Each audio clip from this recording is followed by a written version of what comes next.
Mothership has issued 2 corrections to the Sean Miller wiretap report.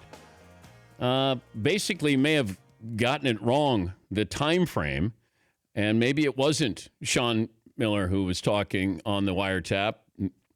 There's a lot of speculation here. DeAndre Ayton, was he the guy on the receiving end of the wiretap call for $100,000? I talked to Pat Forty yesterday on the show from Yahoo Sports. They did not hear this wiretap, but the mothership did.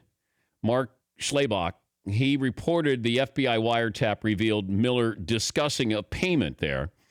Now, some people at Arizona in the media have disputed this from the start to say when this was supposed to have taken place, that Ayton was, I think, already on the team, I believe.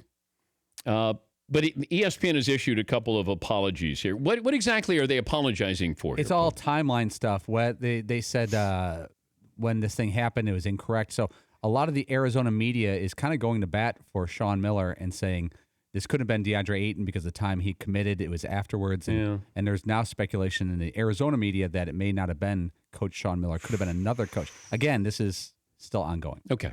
It's early. But if you're Arizona, do you sue ESPN if this is the case? Now, understand this. You just lost Shaq's son. He decommitted from Arizona because of this.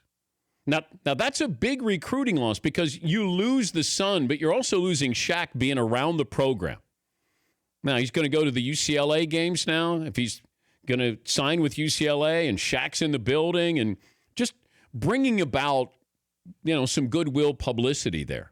It's not like LeVar Ball being around the campus there, around the program. This is big. And if you're losing recruits, you've already lost one. I mean, ESPN's got to be buttoned up with this. If you're reporting this, now all of a sudden a couple of apologies. Is this the first or second of a few apologies here, retractions here, corrections here? That's big. Yeah, so ESPN issues 2 corrections to Sean Miller's wiretap report. Can you imagine if you had to come out and say, on second thought, that wasn't Sean Miller? And it feels like that's what this FBI investigation, now we're interested because, you got a coach who's at a top flight program, you got a player who's going to be a top 5 player, and there's $100,000 in here. Like that's part of the movie plot, the storyline here, the script. And then all of a sudden you go, on second thought, we're going to have to take that out of the script. You may not be as interested in the movie here. Yes, McLovin. I agree with you guys. It seems like a lawsuit, but if they did a lawsuit, then doesn't Arizona have to open up all its books about everything and maybe risk some other violation? Well, do you have to open up your books on that or just this issue here?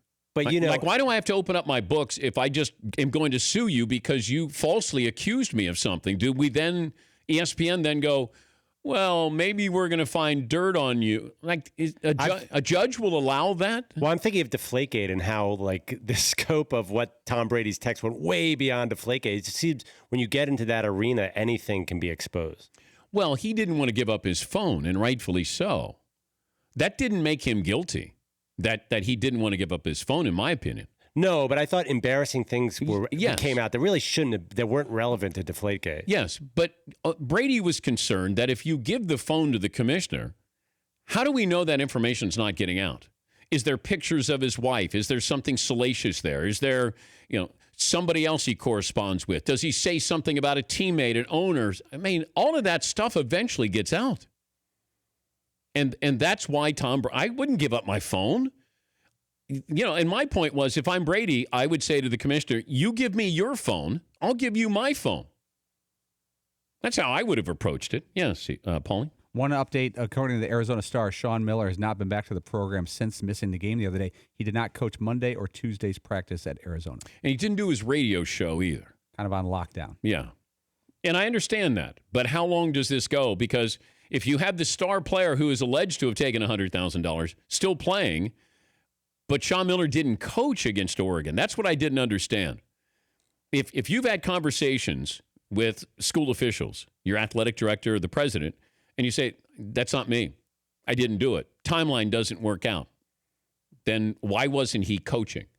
Because if the star player, if Ayton is playing, you're already going to forfeit those games. If it, you find out that he actually did take this money. What's it matter if Sean Miller's coaching or not? Unless you didn't want him made fun of.